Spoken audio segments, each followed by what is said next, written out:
Academy. இன்றைக்கி நம்ம 6வது வகுப்புலேருந்து பாலிட்டி போர்ஷன்ஸ் பார்க்கலாம். ஃபஸ்ட்டு பார்க்குறது என்னென்னா உள்ளாட்சி அமைப்பும் ஊரகமும் நகர்ப்புறமும் சொல்லிட்டு அந்த டாபிக் பார்க்கலாம். ஸோ இதை பொறுத்த வரைக்கும் நம்ம ரெண்டாக பிரிக்கலாம். இந்த உள்ளாட்சி பொறுத்த வரைக்கும் மாநகராட்சி, நகராட்சி, பேரூராட்சி இதெல்லாம் பார்த்திங்கன்னா அந்த சிட்டி சைடில் இருக்கக்கூடியதாக பிரிச்சுக்கிட்டு அதுக்கப்புறமேட்டு பார்த்திங்கன்னா ஊராட்சி பற்றி, கிராம ஊராட்சி பற்றியும் தனியாக பார்க்கலாம். ஸோ இப்போ பார்க்க போகிறது பார்த்திங்கன்னா மாநகராட்சி. ஸோ மாநகராட்சி, நகராட்சி, பேரூராட்சி இதுக்கு என்ன டிஃப்ரென்ஸ் அப்படின்னா, இது எதன் அடிப்படையில் இந்த மாநகராட்சி இப்படி சொல்கிறாங்க, எதன் அடிப்படையில் நகராட்சி அப்புறமேட்டு பார்த்திங்கன்னா பேரூராட்சி சொல்கிறாங்க அப்படின்னா, அது மக்கள் தொகை அடிப்படையில் தான் சொல்கிறாங்க. நகராட்சியாக இருக்கட்டும், பேரூராட்சி இருக்கட்டும், மாநகராட்சி இருக்கட்டும் பிரிக்கிறாங்க. அப்படி எத்தனை லட்சம் இருந்தால் மக்கள் தொகை இருந்துச்சுன்னா அது மாநகராட்சி, நகராட்சி சொல்லுவாங்க. அப்படின்னா 10 லட்சத்துக்கும் மேற்பட்ட மக்கள் தொகை இருந்துச்சுன்னா, எபோவ் 10 lakhs, அதாவது பார்த்தீங்கன்னா 10 லட்சத்துக்கும் மேற்பட்ட மக்கள் தொகை இருந்துச்சு அப்படின்னா, ஸோ அதை பார்த்தீங்கன்னா என்ன சொல்லலாம், ஸோ மாநகராட்சி அப்படின்னு சொல்லலாம். ஓகேங்களா? 10 லட்சத்துக்கு மேற்பட்ட மக்கள் தொகை இருந்துச்சுன்னா அது பார்த்திங்கன்னா மாநகராட்சி அப்படின்னு சொல்லுவாங்க. இந்த மாநகராட்சியை பொறுத்த வரைக்கும் தலைவரை எப்படி சூஸ் பண்ணுவாங்க அப்படின்னா எலெக்ஷன் மூலமாக தான் சூஸ் பண்ணுவாங்க. ஸோ தலைவர் மற்றும் உறுப்பினர்கள் ரெண்டு பேர்த்துக்குமே எலெக்ஷன் நடக்கும். ஸோ தலைவருக்கு சூஸ் பண்ணுவாங்க பார்த்திங்கன்னா சேர்மன் அப்படின்னு சொல்லுவாங்க. அதேமாதிரி பார்த்திங்கன்னா உறுப்பினர்கள் பார்த்திங்கன்னா வார்டு உறுப்பினர்கள் சொல்லிட்டு சூஸ் பண்ணுவாங்க.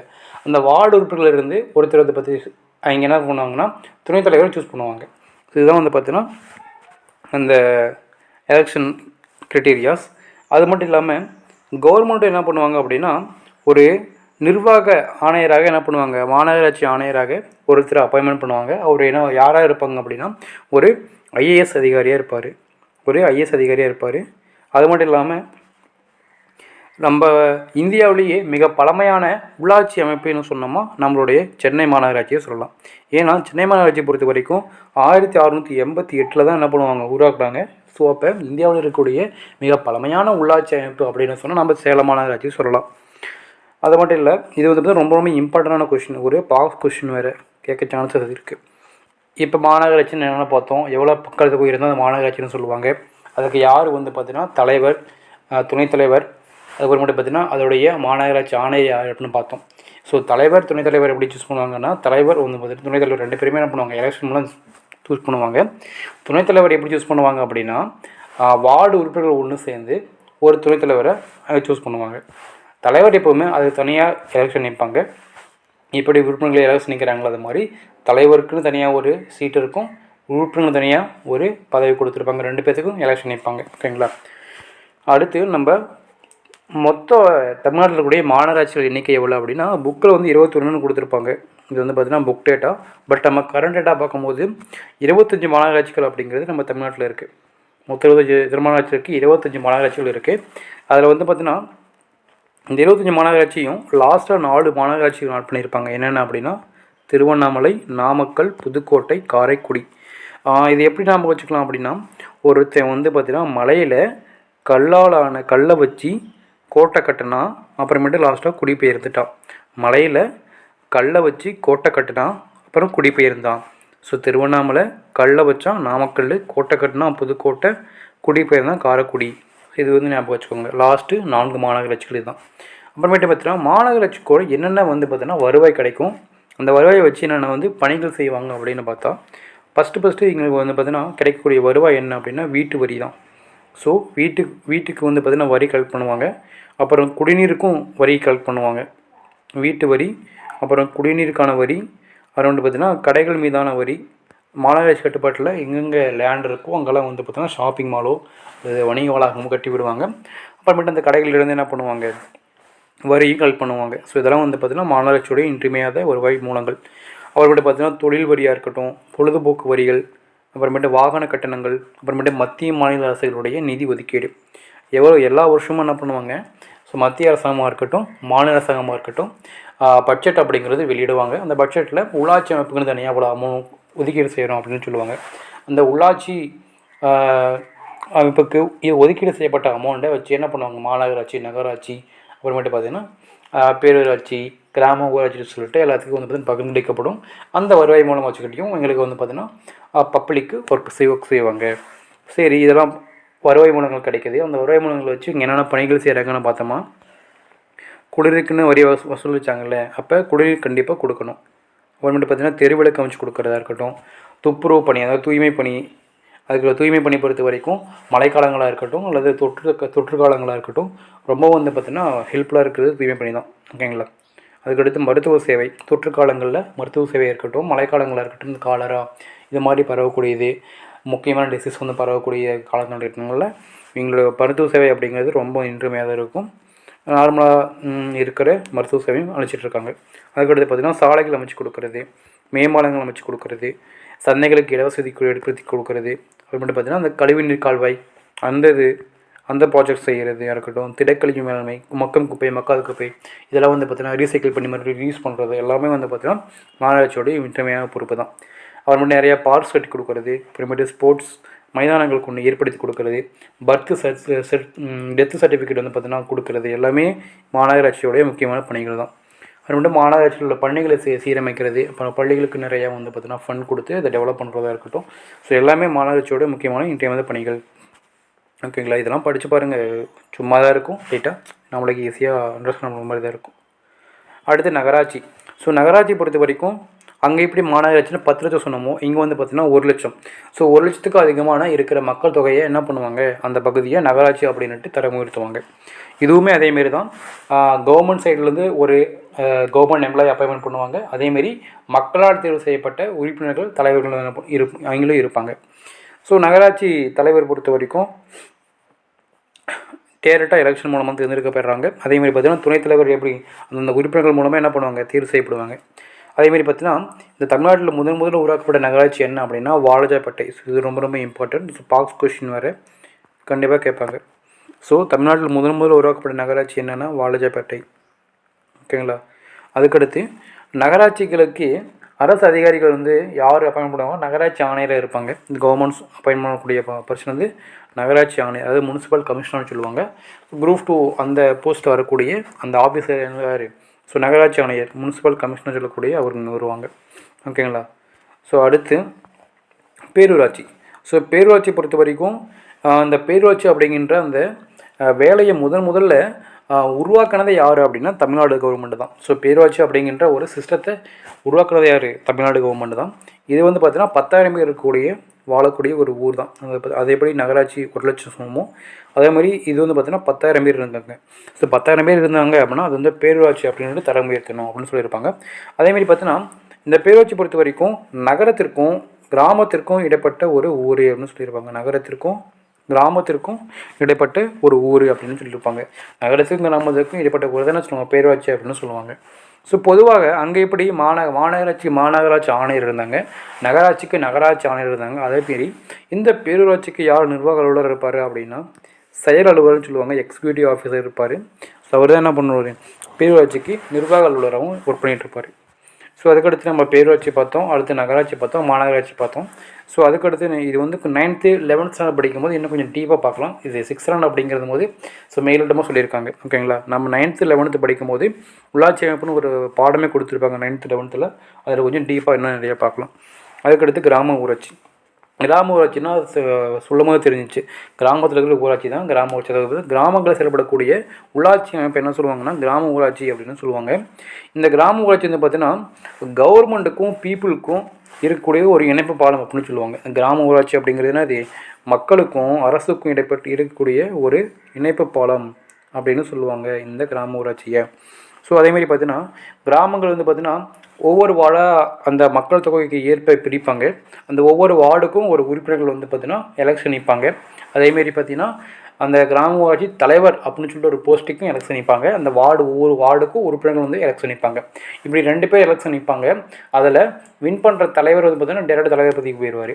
அதேமாதிரி பார்த்திங்கன்னா இந்த வார்டு உறுப்பினர்கள் என்ன பண்ணுவாங்க, அவங்களுக்குள்ள ஒருத்தர் என்ன பண்ணுவாங்க, துணைத் தலைவரை சூஸ் பண்ணி வச்சுப்பாங்க. இதேமாரி தான் நகராட்சி மாநகராட்சி இப்போ கிராம ஊராட்சி எல்லாம் இதே பொசிஷன் தான். ஓகேங்களா. ஸோ அடுத்து இந்த கிராம ஊராட்சிகள் மக்கள் தொகை ஏற்ப பல பகுதியில் பிரிக்கிறோன்னு சொல்கிறாங்களா வார்டு, அதை எப்படி என்னென்ன அந்த பிரதிநிதிகள் எப்படி தேர்ந்தெடுக்கப்படுவாங்க அப்படின்னா என்னென்ன எலெக்ஷன் மூலமாக யார் தேர்ந்தெடுக்கப்படுவாங்க அப்படின்னா ஃபஸ்ட்டு ஊராட்சி மன்ற தலைவர் அவங்க அடுத்து வந்து பார்த்திங்கன்னா பகுதி உறுப்பினர்கள், அந்தந்த பகுதியில் இருக்கக்கூடிய உறுப்பினர்கள் யார் அப்படின்னு சூஸ் பண்ணுவாங்க. அதுக்கடுத்து ஊராட்சி ஒன்றிய உறுப்பினர் கவுன்சிலர்கள் சூஸ் பண்ணுவாங்க. அதுக்கடுத்து மாவட்ட ஊராட்சி உறுப்பினர்கள். இதெல்லாம் வந்து பார்த்திங்கன்னா அந்த எலெக்ஷன் மூலம் தேர்ந்தெடுக்கப்படக்கூடிய பிரதிநிதிகள். ஓகேங்களா. அடுத்து கிராம ஊராட்சிக்கு என்னென்ன பணிகள் இருக்குது அப்படின்னு பார்த்தோமா, இவங்களுக்கு இம்பார்ட்டண்டான முக்கிய அவசியமான பணிகள் என்னென்னா, வாட்டர் வந்து பார்த்திங்கன்னா மக்களுக்கு வந்து பார்த்திங்கன்னா கொடுக்குறது, ஓகேங்களா. குடிநீர் வழங்குதல். அதேமாரி தான் மாநகராட்சி என்னென்ன ஒர்க் அதே தான். தெருவிளக்கு அமைச்சு கொடுக்குறதா இருக்கட்டும், தெருக்களை தூய்மையாக வச்சுக்கிறது, கழிவுநீர் கால்வாய், அதேமாரி ஊர் சாலைகள் அமைக்கிறது, அப்புறம் மத்திய மாநில அரசு நலத்திட்டங்களை செயல்படுத்துறது. ஸோ மத்திய கவர்மெண்ட்டோ அல்லது மாநில கவர்மெண்ட்டோ உள்ளாட்சி அமைப்புக்கு சில திட்டங்களை வந்து பார்த்திங்கன்னா செயல்படுத்தணும் அப்படின்னா வந்து பார்த்திங்கன்னா சட்டமன்றத்திலேயோ அல்லது பார்லிமெண்ட்லேயோ சட்டத்தை பற்றி சொல்லிவிட்டு அதை செயல்படுத்துவது யார் செயல்படுத்துவாங்க அப்படின்னா அந்த உள்ளாட்சி அமைப்பு மூலமாக செயல்படுத்துவாங்க. ஸோ இவங்களுடைய விருப்ப பணிகளை பொறுத்த வரைக்கும் பார்க்கு, அப்புறம் லைப்ரரி வச்சு கொடுக்குறதெல்லாம் இவங்களுடைய விருப்ப பணிகள். அப்புறம் விளையாட்டு மைதானம் அமைச்சு கொடுக்குறதும் அவங்களுடைய விற்பனைகளாக வந்து சேரும்.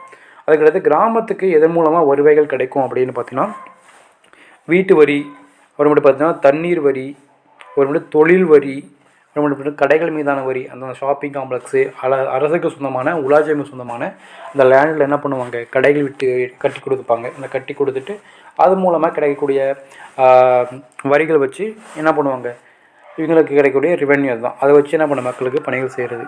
அதுக்கடுத்து பார்த்தீங்கன்னா நிலவரியில் குறிப்பிட்ட பங்கு, அதுக்கடுத்து சொத்துரிமையிலையும் குறிப்பிட்ட ஒரு பங்கு கொடுக்குறது. அதுக்கடுத்து மத்திய மாநில அரசுடைய நிதி ஒதுக்கீடு பட்ஜெட்டில் வெளியே கொண்டு வருவாங்கள்ல, அந்த கொண்டு வர ஃபண்ட்லேருந்து இவங்களுக்கும் கிடைக்கும்.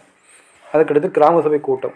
ஸோ கிராம சபை கூட்டம் பொறுத்த வரைக்கும் வருஷத்துக்கு என்ன பண்ணுவாங்கன்னா, ஃபஸ்ட்டு 4 முறை இருந்துச்சு. ஸோ இப்போ என்ன பண்ணாங்க, 6 முறையாக ஆக்கிட்டாங்க கிராம சபை கூட்டத்து. இந்த கிராம சபை கூட்டத்தில் யார் யார் கலந்துப்பாங்க அப்படின்னா, அந்த மாவட்டத்துடைய ஆட்சித்தலைவர் கலந்துப்பாங்க. அதுக்கடுத்து பார்த்திங்கன்னா அந்த வட்டார வளர்ச்சி அலுவலர், இந்த எந்த வட்டத்தில் நடக்குதோ அந்த வட்டார வளர்ச்சியோட அலுவலர் இருப்பார். அப்புறம் அது எந்த ஊராட்சி நடக்குதோ அப்போ ஊராட்சி மன்ற தலைவர் இருப்பார், அப்புறம் துணைத் தலைவர் இருப்பார், அப்புறம் அந்த வார்டு உறுப்பினர்கள் இருப்பாங்க, அப்புறம் அந்த மக்கள் இருப்பாங்க. ஸோ அந்த கிராம சபை கூட்டம் அப்படின்னா அந்த இயரில் வந்து பார்த்திங்கன்னா வச்சுக்கோங்களேன், என்னென்ன திட்டங்கள் கொண்டு வந்தாங்க, அது என்னென்ன செயல்படுத்தியிருக்காங்க, அதை பற்றி டிஸ்கஸ் பண்ணுறதா இருக்கட்டும். அதுக்கப்புறமேட்டுவே எங்களுடைய மக்களுடைய குறைகளை எடுத்து சொல்கிறதா இருக்கட்டும். ஃப்யூச்சரில் என்னென்ன வேணும் அப்படின்னு எங்கள் மக்கள் டிமாண்ட் பண்ணுவாங்க. ஸோ அதெல்லாம் ஏற்றுக்கிட்டு கவர்மெண்ட் எம்ப்ளாயிஸ் வந்து பார்த்தீங்கன்னா தகுந்த மாதிரி ஊராட்சி மன்ற உறுப்பினர்களாக இருக்கட்டும், அங்கே இருக்க அரசு அதிகாரிகளாக இருக்கட்டும், என்ன தேவையோ அதெல்லாம் வச்சுட்டு ஃப்யூச்சரில் ஃபண்ட் அலோகேட் பண்ணாங்கன்னா அதை வச்சு எங்களுக்கு ஹெல்ப் பண்ணுவாங்க. ஸோ இதான் கிராம சபை கூட்டம் அப்படின்னு சொல்லுவாங்க. இதை ஃபஸ்ட்டு 4 முறை இருந்துச்சு. இப்போ வந்து பார்த்தீங்கன்னா 6 முறையாக ஆக்கிட்டாங்க. இப்போ எத்தனை முறை இருக்குது, 6 முறையாக ஆக்கிட்டாங்க இந்த கிராம சபை கூட்டத்தை. அது எந்தெந்த டேட்டில் கூடுவாங்க அப்படின்னா, ஃபஸ்ட்டு ஜனவரி 26. ஜனவரி 26 வந்து பார்த்தீங்கன்னா எல்லாத்துக்கும் தெரியும். ஸோ ரிப்பப்ளிக் டே. ஸோ ரிப்பப்ளிக் டேக்கு வந்து பார்த்தீங்கன்னா நம்மளோட ஜனவரி 26க்கு வந்து கூட்டுவாங்க. அடுத்து வந்து பார்த்திங்கன்னா மார்ச் 22 பொறுத்த வரைக்கும் வாட்டர் டே. ஸோ வாட்டர் டே அப்பையும் வந்து பார்த்திங்கன்னா இந்த கிராம சபை கூட்டம் அப்படிங்கிறது கூடும். அடுத்து மே 1 உழைப்பாளர்கள் தினம். ஸோ உழைப்பாளர்கள் தினம், அந்த உழைப்பாளர்கள் தினத்துலேயும் வந்து பார்த்திங்கன்னா இந்த கிராம சபை கூட்டம் அப்படிங்கிறது நடக்கும். ஸோ அதுக்கடுத்து வந்து பார்த்திங்கன்னா ஆகஸ்ட் 15 இண்டிபெண்டன்ஸ் டே, சுதந்திர தினம்.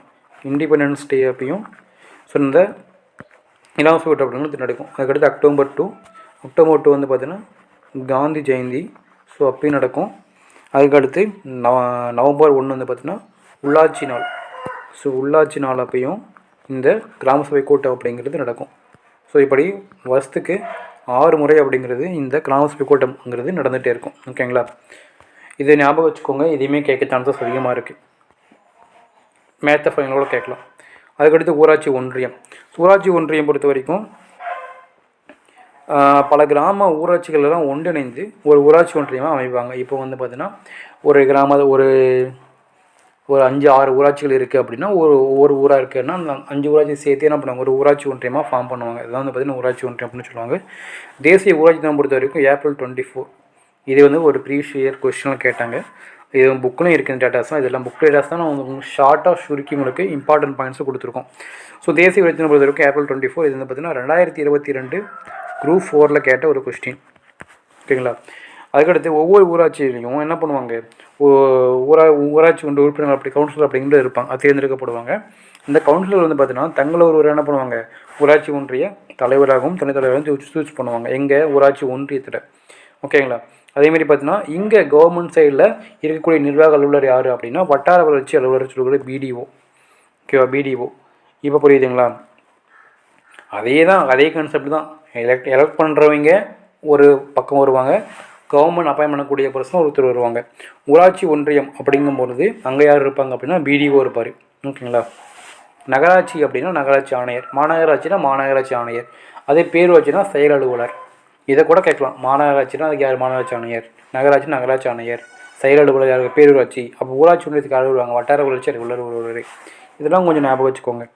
அதுக்கடுத்து வேறு ஒன்று என்னென்னா, இந்த பாஸ் கொஸ்டின் ரொம்ப இம்பார்ட்டண்ட்டு. ஸோ 4 ஊராட்சி ஒன்றியங்கள் மட்டும்தான் இருக்கும் ஒரு டிஸ்ட்ரிக்டில். என்ன டிஸ்ட்ரிக் அப்படின்னா நீலகிரி, பெரம்பலூர். இந்த 2 டிஸ்ட்ரிக்ட்லேயும் வந்து பார்த்தீங்கன்னா குறைந்தளவு 4 ஊராட்சி ஒன்றியங்கள் தான் இருக்குது அப்படின்னு சொல்லியிருக்காங்க. ஓகேங்களா? ஸோ நெக்ஸ்ட்டு மாவட்ட ஊராட்சி. மாவட்ட ஊராட்சி பொறுத்த வரைக்கும் ஒவ்வொரு மாவட்டத்திலும் ஒரு மாவட்ட ஊராட்சி வந்து அமைக்கணும்னு சொல்லியிருப்பாங்க, அமைக்கப்பட்டிருக்காமா. அது எவ்வளோ இருக்கணும் அப்படின்னா 50,000 மக்கள் தொகை இருக்கணும். ஸோ மக்கள் தொகையுடைய எண்ணிக்கை எவ்வளோ அப்படின்னா 50,000. ஸோ இந்த 50,000 மக்கள் தொகை இந்த அடிப்படையில் மாவட்டம் பல பகுதிகளாக பிரிக்கப்படும் சொல்லியிருக்காங்க. ஸோ 50,000 மக்கள் தொகை இருக்கும்போது பல பகுதிகளாக பிரித்து மாவட்ட ஊராட்சி அப்படிங்கிறது ஏற்படுத்துவாங்க. ஸோ அதுக்கடுத்து பார்த்திங்கன்னா பஞ்சாயத்து ராஜ் சட்டம் சொல்லியிருப்பாங்க. பஞ்சாயத்து சட்டம் பொறுத்த வரைக்கும் இது வந்து பார்த்திங்கன்னா காந்தி தான் முன்மொழிந்திருப்பார். இந்த பஞ்சாயத்து சட்டம் வேணும் அப்படின்னு சொல்லிட்டு பெயர் வைத்தவர் யார்? காந்தி தான், மகாத்மா காந்தி.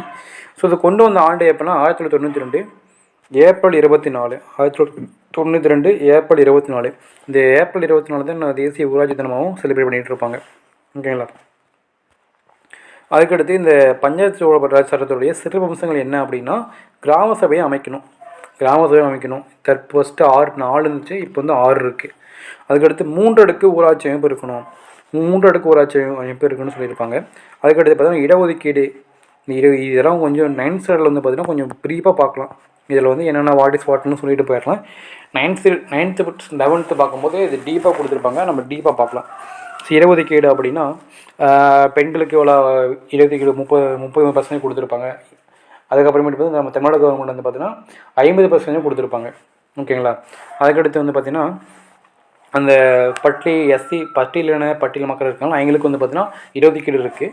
அதேமாதிரி பார்த்திங்கன்னா பெண்களுக்கும் அதில் இடஒதுக்கீடு இருக்குது தலைவர் போஸ்டிங்கில். ஓகேங்களா? அதுமாதிரி நிறைய இடஒதுக்கீடு பற்றி கொடுத்துருப்பாங்க. அதுக்கடுத்து பஞ்சாயத்து தேர்தல். ஸோ எவ்ரி 5 years ஒன்ஸ் வந்து என்ன பண்ணுவாங்க? ஸோ இதுக்கான எலெக்ஷனை வந்து வச்சு ஆகணும்னு சொல்லியிருப்பாங்க. அதுக்கடுத்து பதவிக்காலம். இவங்களோட பதவிக்காலம் 5 years தான், அதை பற்றி சொல்லியிருப்பாங்க. அதேமாதிரி பார்த்திங்கன்னா நிதிக்குழு ஒன்று இருக்கணும். நிதிக்குழு. ஸோ பஞ்சாயத்து ராஜுக்கு அமௌண்ட்டு கொடுப்பாங்களே, பட்ஜெட் மூலமாக வருதில்ல, அதை வந்து நிதிக்குழு மூலமாக கொண்டு வரணும்னு சொல்லியிருப்பாங்க. அதேமாதிரி பார்த்தீங்கன்னா அவங்க கணக்கு மற்றும் தணிக்கை, அது எவ்வளோ செலவாகுதுன்னு அதை தணிக்கை செய்கிறதுக்கு ஒரு பாடி வேணும்னு சொல்லியிருப்பாங்க இதுக்குமே. ஓகேங்களா?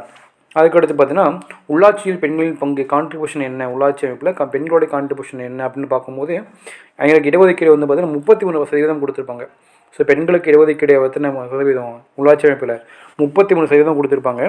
2011 உள்ளாட்சி தேர்தல் வந்து பார்த்திங்கன்னா அது 38% பெண்கள் வின் பண்ணாங்க. ஆனால் 33% இடஒதுக்கீடு கொடுத்துமே அடுத்து 2011 எலெக்ஷன் நடந்தது. இடஒதுக்கீடு கொடுத்து அடுத்து 2011 எலெக்ஷன் நடக்குது. அதில் 38% பெண்கள் வந்து பார்த்திங்கன்னா வின் பண்ணுறாங்க, வெற்றி பெறாங்க. இதை பார்த்துட்டு என்ன பண்ணுறாங்க தமிழ்நாடு கவர்மெண்ட்டு, அடுத்து 2016 எலெக்ஷன் இது வந்து தமிழ்நாடு கவர்மெண்ட் தான் கொடுக்குறாங்க. அடுத்து ஏன்னா 33% இடஒதுக்கீடு கொடுத்தோம், ஆனால் 38% பெண்கள் வின் பண்ணிட்டாங்களே அப்படின்ட்டு என்ன பண்ணுறாங்க, இன்னும் கொஞ்சம் பெண்களை வந்து பார்த்திங்கன்னா எங்களை வந்து எலெக்ஷனில் வந்து பார்த்தீங்கன்னா எங்களுடைய கான்ட்ரிபியூஷன் இருக்கணும் அப்படின்னு சொல்லிட்டு என்ன பண்ணுறாங்க, அடுத்த தேர்தலில் 50% இடஒதுக்கீடு கொடுக்குறாங்க. 50% இடஒதுக்கீடு கொடுக்குறாங்க பெண்களுக்கு மட்டுமே. 50% பெண்களுக்கு இடஒதுக்கீடு கொடுக்குறாங்க. ஓகேங்களா? இது கொடுத்தது யார்? தமிழ்நாடு அரசு. எப்போ? 2016. ஓகேவா? அதுக்கடுத்து உள்ளாட்சி தேர்தல் பற்றி சொல்கிறாங்க. உள்ளாட்சி தேர்தலை பொறுத்த வரைக்கும் பதவிக்காலம் 5 ஆண்டுகள் தான். அதே தான், பதவிக்காலம் 5 ஆண்டுகள் தான். 5 ஆண்டுகளுக்கு ஒரு முறை எலெக்ஷன் வைக்கணும். இந்த தேர்தல் நடத்துறது யாருன்னா எந்த ஸ்டேட்டில் வந்து பார்த்திங்கன்னா உள்ளாட்சி தேர்தல் நடக்கும் அந்த ஸ்டேட் வந்து பார்த்திங்கன்னா அந்த ஸ்டேட் தான் என்ன பண்ணுவாங்க, உள்ளாட்சி தேர்தல் நடத்துவாங்க. இப்போ ஹைதராபாத்னா இப்போ கர்நாடகா அரசு, தமிழ்நாடு அரசு, கேரளா தேர்தல் எலெக்ஷன் கமிஷன். ஸோ அவங்க தான் என்ன பண்ணுவாங்க, அந்த எலெக்ஷன் நடத்துவாங்க. இப்போ தற்போது தமிழ்நாட்டில் உள்ள அமைப்புகள் பொறுத்த வரைக்கும் இது வந்து பார்த்திங்கன்னா புக் டேட்டா. இது வந்து பார்த்திங்கன்னா கரண்ட் ரிலேட்டடாக இது பார்த்துக்கோங்க. இது இதுக்கு வேணாம், கரண்ட் ரிலேட்டடாக பார்த்துக்கோங்க. ஓகேங்களா? மாநகராட்சி பொறுத்த வரைக்கும் 25 இருக்குது. ஓகே, அடுத்து அந்த லெசன் முடிஞ்சிச்சு. ஸோ நம்ம பார்த்துட்டோம், அந்த ஃபஸ்ட் லெசன் முடிஞ்சிருச்சு. அடுத்து நம்ம பார்க்க போகிறது பார்த்திங்கன்னா மக்களாட்சி. ஸோ மக்களாட்சி பொறுத்த வரைக்கும் ஒரு டெரிவேஷன் கொடுத்துருப்பாங்க. மக்களாட்சினா என்ன? ஸோ மக்களாட்சி அப்படின்னா என்ன அப்படின்ட்டு ஆப்ரஹாம் லிங்கன் சொல்லியிருப்பார். அவர் என்ன சொன்னார், மக்களால் மக்களுக்காக மக்களையும் நடத்தும் ஆட்சி தான் மக்களாட்சி அப்படின்ட்டு யாரும் சொல்லியிருப்பாங்க. ஸோ ஆப்ரஹாம் லிங்கம் சொல்லியிருப்பார். அதுக்கடுத்து பார்த்தீங்கன்னா மக்களாட்சியோட பிறப்பிடம் அப்படின்னா கிரேக்கம் அப்படின்னு சொல்லுவாங்க. மக்களாட்சி பிறப்பிடம் என்னது? ஸோ கிரேக்கம். ஸோ டெமோக்ராசினா அதை ரெண்டாக பிரிக்கலாம். டெமோஸ் அப்படின்னா மக்கள் அப்படின்னும், கிரேட்டியா அப்படின்னா அதிகாரம், அது மக்கள்கிட்ட அதிகாரத்தை கொடுங்க அப்படின்னு சொல்கிறது அந்த மக்களாட்சி. ஸோ மக்களால் மக்களுக்காக மக்களையும் நடத்தும் ஆட்சி மக்களாட்சி அப்படிங்கிற சொன்னவர் வந்து பார்த்தீங்கன்னா ஆப்ரஹாம் லிங்கம். ஓகே, அதுக்கடுத்து மக்களாட்சி பெறணும்னு சொன்னால் கிரேக்கம் சொல்லலாம். இந்த கிரேக்கத்தினால தான் டெமோக்ராசி அப்படின்னு சொல்லுவாங்க. இந்த டெமோக்ராசியை மக்களாட்சி தான் டெமோக்ராசி கிரேக்கத்தில் சொல்லுவாங்க. டெமோஸ் அப்படின்னா அதை மக்கள்னு சொல்லுவாங்க. ஸோ கிரேட்டியா அப்படின்னா அதிகாரம்னு சொல்லுவாங்க. மக்கள்கிட்ட அதிகாரத்தை கொடுங்க அப்படின்னு சொல்லியிருப்பாங்க. ஸோ மக்களாட்சி வந்து ரெண்டாக பிரிக்கிறாங்க. ஒன்று நேரடி மக்களாட்சி, இன்னொன்று வந்து பார்த்தீங்கன்னா மறைமுக மக்களாட்சி. ஸோ நேரடி மக்களாட்சினா மக்கள் டைரெக்டாக வந்து பார்த்தீங்கன்னா சூஸ் பண்ணுறது. ஸோ மறைமுக மக்களாட்சி அப்படின்னா மறைமுக மக்களாட்சி வந்து பார்த்தீங்கன்னா இதுக்கு இன்னொரு பேர் இருக்குது, என்னென்னா பிரதிநிதித்துவ மக்களாட்சி அப்படின்னு சொல்லுவாங்க. ஸோ நேரடி மக்களாட்சிக்கு எடுத்துக்காட்டு என்ன அப்படின்னா சுவிட்சர்லாந்து சொல்லலாம். மறைமுக மக்களாட்சி பொறுத்த வரைக்கும் இது ரெண்டாக பிரிக்கலாம். மறைமுக மக்களாட்சி ரெண்டாக பிரிக்கலாம். ஒன்று வந்து பார்த்தீங்கன்னா நாடாளுமன்ற மக்களாட்சி, இன்னொன்று வந்து பார்த்தீங்கன்னா அதிபர் மக்களாட்சி. நம்ம இந்தியா இங்கிலாந்தில் இருக்கிறதெல்லாம் நாடாளுமன்ற மக்களாட்சி தான். ஸோ அதிபர் மக்களாட்சி பொறுத்த வரைக்கும் அங்கே வந்து பார்த்தீங்கன்னா அமெரிக்கா, கனடா இங்கெல்லாம் வந்து பார்த்தீங்கன்னா அதிபர்னு சொல்லுவாங்க. இங்கே நம்ம பிரசிடென்ட் சொல்கிறவங்கள அங்கே அதிபர் சொல்லுவாங்க. ஓகேங்களா? அடுத்து ஒரு பாக்ஸ் கொஸ்டின் இருக்குது. பாக்ஸ் என்ன சொல்கிறாங்க அப்படின்னா, ஐநா சபை என்ன பண்ணாங்க அப்படின்னா மக்களாட்சி தினத்தை வந்து பார்த்தீங்கன்னா அறிவித்தாங்க. எப்போ? செப்டம்பர் 15, 2007 அந்த வருஷத்தில் மக்களாட்சி தினமாக அறிவித்தாங்க. அப்போ செப்டம்பர் 15 மக்களாட்சி தினம். செப்டம்பர் 15 மக்களாட்சி தினம். அதை அதை அறிவித்த ஆண்டு என்னென்னா 2007. அறிவித்தது யாருன்னா ஐநா சபை, ஐக்கிய நாடுகள் சபையை அறிவித்தாங்க. அதேமாதிரி பார்த்திங்கன்னா நம்மளுடைய இந்தியன் கான்ஸ்டியூஷன் பொறுத்த வரைக்கும் உலகிலேயே எழுதப்பட்ட அரசு சாசனங்கள் மிகப்பெரியது. உலகத்தில் நிறையா கான்ஸ்டியூஷன் இருந்தாலும் நம்மளோட இந்திய கான்ஸ்டியூஷன் உங்களுக்கு இருக்கிறது வந்து பார்த்திங்கன்னா எழுதுனது ரொம்ப பெரிய சட்டம் அப்படின்னு சொல்லியிருப்பாங்க. எழுதப்பட்டதில் அரசு சட்டம் மிகப்பெரிய சட்டம் எதுனா நம்ம இந்தியாவோட அரசியல் சட்டம் தான் அப்படின்னு சொல்லுவாங்க. அது எழுதுனது யாருன்னா அம்பேத்கர். டிராஃப்டிங் அப்படி கேள்விப்பட்டிருப்போம். 7 பேர் கொண்ட ஒரு அமைப்பு. அதில் தலைவராக இருந்தவங்க தான் அம்பேத்கர். என்னுடைய டிராஃப்டிங் கமிட்டி தான் என்ன பண்ணுவாங்க, இந்த கான்ஸ்டியூஷனே ஃப்ரேம் பண்ணியிருப்பாங்க. அதுக்கடுத்து பார்த்தீங்கன்னா அம்பேத்கருக்கு என்னோட பேர் என்ன சொல்லியிருப்பாங்க அப்படின்னா முதன்மை வடிவமைப்பாளர், அரசியலமைப்பு சட்டத்தை உருவாக்கிய முதன்மை வடிவமைப்பாளர் அல்லது சிற்பி, அரசியலமைப்பு உருவாக்கி சிற்பி அப்படின்னு சொல்லுவாங்க. யாரை? ஸோ அம்பேத்கர் சொல்லியிருப்பாங்க. ஓகேங்களா? ஸோ அடுத்து உலகெங்கிலும் மக்களாட்சி. உலகெங்கிலும் மக்களாட்சி இருக்கும் போது அவங்களுக்கு எப்பப்போ ஓட்டுரிமை கொடுக்கப்பட்டுச்சு அப்படின்னு பார்த்தீங்கன்னா முதல்ல நியூசிலாண்டுக்கு தான் 1893. 1993 ஃபஸ்ட்டு நியூசிலாண்டுக்கு தான் வந்து பார்த்தீங்கன்னா ஓட்டுரிமையை கொடுக்குறாங்க. அதுக்கடுத்து 1918 வந்து பார்த்தீங்கன்னா ஐக்கிய பேரரசு அந்த நாட்டுக்கு அங்கே கொடுக்குறாங்க. ஃபஸ்ட்டு 1993 நியூசிலாண்டு, ஐக்கிய பேரரசு நாடுகள் வந்து 1918 அமெரிக்க ஐக்கிய நாடுகள் வந்து 1920 கொடுக்குறாங்க. அப்போ உலக மக்களாட்சி பொறுத்த வரைக்கும் ஓட்டுரிமை கொடுக்கப்பட்ட முதன்மை நாடுகள் அப்படிங்கும் போது இதை மூலம் ஞாபகம் வச்சுக்கோங்க. அதுக்கடுத்து பார்த்தீங்கன்னா பாக்ஸ் கொஸ்டின். அடுத்தது ரொம்ப இம்பார்ட்டன்ட் மட்டும்தான் சொல்லிகிட்டு இருக்கோம். நீங்கள் புக் எடுத்து வளரணும் படிக்க தேவையில்ல. அதில் இம்பார்ட்டன்ட் என்னமோ அதான் சொல்கிறோம். இந்திய மக்களாட்சி மீது வந்து பார்த்தீங்கன்னா மக்கள் வந்து பார்த்தீங்கன்னா அதிக நம்பிக்கை வச்சுருக்காங்க. எவ்வளோ தான் 79% மக்கள் என்ன பண்ணுறாங்க, மக்களாட்சி மீது நம்பிக்கை வச்சுருக்காங்க அப்படின்னு சொல்லியிருக்காங்க. ஒரு டேட்டா சொல்லுது. அதுக்கடுத்து பார்த்தீங்கன்னா ஒரு சின்ன ஒரு பாக்ஸ் கொஸ்டின். இதையும் ரொம்ப இம்பார்ட்டன்ட். இதுவும் கேட்க சான்சஸ் அதிகமாக இருக்குது. கிரேக்கம். ஸோ கிரேக்கம் பொறுத்த வரைக்கும் அது உருவாக்கப்பட்ட காலம் என்ன 5ஆம் நூற்றாண்டுன்னு சொல்கிறாங்க கிரேக்கம். ஸோ அதோடைய அமைவிடம் வந்து பார்த்திங்கன்னா கிரீஸ். அதோடைய அமைவிடம் வந்து பார்த்திங்கன்னா கிரீஸ்ன்னு சொல்லுவாங்க. அரசியல் தத்துவத்தின் அடித்தளமே அங்கேருந்து உருவானுச்சு. அரசியல் தத்துவத்தின் அடித்தளம் எங்கேருந்து உருவானுச்சாமா? ஸோ அந்த கிரேக்கத்திலிருந்து தான் உருவானுச்சு அப்படின்னு சொல்கிறாங்க. ரெண்டாவது பார்த்தீங்கன்னா ரோமானிய பேரரசு. இது வந்து பார்த்திங்கன்னா கிமு 300 to 50 அந்த ஆண்டுகளில் உருவாக்கப்பட்ட ஒரு காலம்னு சொல்கிறாங்க. அதோடைய அமைவிடம் வந்து பார்த்திங்கன்னா தீபகற்பம், இத்தாலி, ரோம் அங்கே. இது வந்து பார்த்திங்கன்னா பழமையான நாகரிக வளர்ச்சியின் உலகளாவிய விரிவாக்கம் நடந்ததுக்கான ஒரு சான்று அங்கே இருக்க சிறப்பு கூறுகள். அதேமாரி பார்த்திங்கன்னா சான் மரீனோஸ் பொறுத்த வரைக்கும் கிபி 301. இது வந்து பார்த்திங்கன்னா இத்தாலின்னு சொல்லக்கூடியது. அதை பார்த்திங்கன்னா பழமையான அரசியலமைப்பு இப்போவும் அங்கே வந்து பார்த்திங்கன்னா இருக்குது அப்படின்னு சொல்லியிருப்பாங்க. பழமையான அரசியலமைப்பு தற்போதும் இருக்கக்கூடிய ஒரு நாடுன்னா அது இத்தாலி தான் சொல்லுவாங்க. பழமையான அரசியலமைப்பு தற்போதுமே அங்கே நடைமுறையில் தான் இருக்குது அப்படின்னு சொல்கிறாரு. அடுத்து ஐஸ்லாண்டு பொறுத்த வரைக்கும் 930. ஸோ திங்வேலியில் சொல்லக்கூடிய அமைவிடத்தில் இருக்குது. உலகிலேயே பழமையான மற்றும் நீண்ட காலமாக செயல்படும் நாடாளுமன்றத்தை கொண்டுள்ளது. ஸோ அங்கே என்ன பண்ணுறாங்க, ஸோ ரொம்ப பழமையான அல்லது ரொம்ப நீண்ட காலமாகவே இருந்து கொண்டிருந்த அந்த நாடாளுமன்றம் இப்போதும் வந்து பார்த்திங்கன்னா செயல்பட்டு கொண்டிருக்குது. எங்கே, ஐஸ்லாண்டில் நடைபெற்றிருக்குது. அங்கே ஐஸ்லாண்டில். ஆனால் பழமையான அரசியலமைப்பு எங்கே நடைமுறைக்கு இருக்கும் அப்படின்னா, ஸோ சான் மரினோ சொல்லக்கூடிய இத்தாலி. ஆனால் வந்து இப்போ நாடாளுமன்றம் பழசு வந்து இன்னும் செயல்பட்டுருக்கு அப்படின்னா அது எங்கே, ஸோ திங்வேலியர். ஸோ கான்ஸ்டியூஷன் அப்படின்னா இத்தாலிக்கு போயிடணும், நாடாளுமன்றம் அப்படின்னா திங்வேலியருக்கு வந்துடணும். ஓகே. அடுத்து வந்து பார்த்தீங்கன்னா ஐசல் ஆஃப் மேன், மனித தீவு. ஸோ இதை பார்த்தீங்கன்னா இங்கிலாந்துக்கும் அயர்லாண்டுக்கும் இடையில தான் வந்து பார்த்தீங்கன்னா இந்த மனித தீவு அப்படிங்கிறது இருக்குது. இங்கிலாந்துக்கும் இங்கிலாந்துக்கும்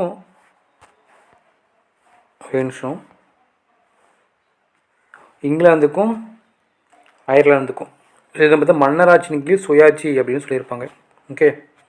அடுத்து இங்கிலாந்து பொறுத்த வரைக்கும் மேக்னா கர்த்தா 1915 எழுதப்பட்ட மகாசாசனம். மேக்னா கர்த்தான்னு சொல்லக்கூடிய இது 13ஆம் நூற்றாண்டு. அதுக்கடுத்து அமெரிக்க ஐக்கிய பொறுத்த வரைக்கும் 1789 பிரெஞ்சு பிரச்சனை இருக்கும். அந்த காலகட்டங்களில் அமெரிக்க ஐக்கிய நாடுகள் வந்து பார்த்திங்கன்னா அமைவிடத்தில் இருக்குது. மிக பழமையான மக்களாட்சிகள் ஒன்று. மக்களாட்சி வந்து பார்த்திங்கன்னா விரிவாக்கம் கொடுத்தது பார்த்திங்கன்னா அதே அமெரிக்காவை சேர்ந்த ஆபிரகாம் லிங்கன் தான். அப்போ மக்களாட்சியோட பழமையான மக்களாட்சி எங்கே இருக்குது அப்படின்னா இன்னமும் சொல்லலாம், ஸோ அமெரிக்க ஐக்கிய நாடுகள் சொல்லலாம். ஓகேங்களா. ஸோ நெக்ஸ்ட் பொறுத்த வரைக்கும் தேர்ட் லெசன் போகலாம். தேர்ட் லெசன் பொறுத்த வரைக்கும் சாலை பாதுகாப்பு விதிகள் பொறுத்த வரைக்கும் நம்மளுக்கு தெரியும். சிவப்பு விளக்கு விளைஞ்சால் நிற்கணும், மஞ்சள் இருந்துச்சு அப்படின்னா கவனிக்கணும், பச்சை அப்படின்னா செல்லணும். இதெல்லாம் நம்மளுக்கு எப்போயே தெரியும். சும்மா ஒரு இது இம்பார்ட்டன்ட் பாயிண்ட் கொண்டு வந்திருக்கேன். அதேமாதிரி பார்த்தீங்கன்னா பாதசாரிகள் நடக்கும் இடம்னா முதல்ல எங்கே அமைக்கப்பட்டதுன்னா பிரிட்டனில் தான். 1934 இந்த காலகட்டங்களில் பிரிட்டனில் வந்து பார்த்திங்கன்னா அமைக்கப்படுது. 1934 பிரிட்டன். நடைபாதையில் வந்து பார்த்திங்கன்னா ஒளிக்கம்பங்கள் அமைக்கப்பட்டுச்சுன்னா அந்த ஒளிக்கம்பங்களுக்கு பேர் என்ன அப்படின்னா பெலிஷா பேக்கன் அப்படின்னு சொல்லுவாங்க. ஏன் பெலிஷா பேக்கன் அந்த ஒளிக்கம்பங்களுக்கு பேர் வைக்கிறாங்க அப்படின்னா, இந்த பெலிஷா பேக்கன் யார் அப்படின்னு பார்த்தீங்கன்னா பிரிட்டன் போக்குவரத்துடைய அமைச்சர். ஓகேவா. பிரிட்டன் போக்குவரத்துடைய அமைச்சர் தான் இந்த பெலிஷா பேக்கன். ஸோ அவர் என்ன பண்ணுறாரு, இது மாதிரிலாம் கொஞ்சம் புது சிறப்பம்சங்களை கொண்டு வராதனால பார்த்தீங்கன்னா அதை கொண்டு வந்த பேரையே வச்சிட்றாங்க இங்களே. அதேமாதிரி பார்த்தீங்கன்னா செகண்ட் வேர்ல்டு வார் பின்னாடி வந்து பார்த்தீங்கன்னா அந்த ஜீப்ரா கிராசிங் அப்படிங்கிறது உருவாக்கப்பட்டுச்சு. ஜீப்ரா கிராசிங் அப்படிங்கிறது என்னது அப்படின்னா, அந்த சாலைகளில் வந்து பார்த்திங்கன்னா இப்போது இதுதான் சாலை அப்படின்னா, ரோடு அப்படின்னா இப்படி ஒயிட்டு பிளாக் இப்படி சில கோடுகள் வந்து வரையப்பட்டிருக்கும். இது பேர் தான் வந்து பார்த்திங்கன்னா ஜீப்ரா கிராசிங். இந்த ஜீப்ரா கிராசிங் எப்போ வந்துச்சு, செகண்ட் வேர்ல்டு வார்க்கு பின்னாடி தான் கொண்டு வந்திருக்காங்க. அதேமாரி பார்த்தீங்கன்னா 8 வயதுக்கு உட்பட்ட குழந்தைகள் பெரியவர்களுடன் துணையோடு தான் சாலையில் வந்து பார்த்திங்கன்னா கடக்கணும் அதுவும் சொல்லியிருப்பாங்க. அதேமாரி 12 வயதுக்கு உட்பட்ட குழந்தைகள் வாகனத்தின் பின்னிருக்கில் அமர்வது வேண்டும் அப்படின்னு சொல்லியிருப்பாங்க. 12 இயர்ஸ் ஆனிச்சுன்னா நீங்கள் வந்து வாகனத்துக்கு பின்னாடி உட்காந்துக்கலாம். 8 வயசு ஆனிச்சுன்னா தான் அதுவும் வந்து பெற்றோர்களோட துணையோடு தான் நடக்கணும்னு சொல்லியிருப்பாங்க. பட் இதெல்லாம் இப்போ நம்ம ஃபாலோ பண்ணுறோமா, இல்லவே இல்லை. ஓகேங்களா. ஸோ ஓகே, நம்ம அடுத்த வீடியோவில் அடுத்து ஒரு 3 லெசன் இருக்கும், அதை பார்த்துடலாம். Okay, thank you.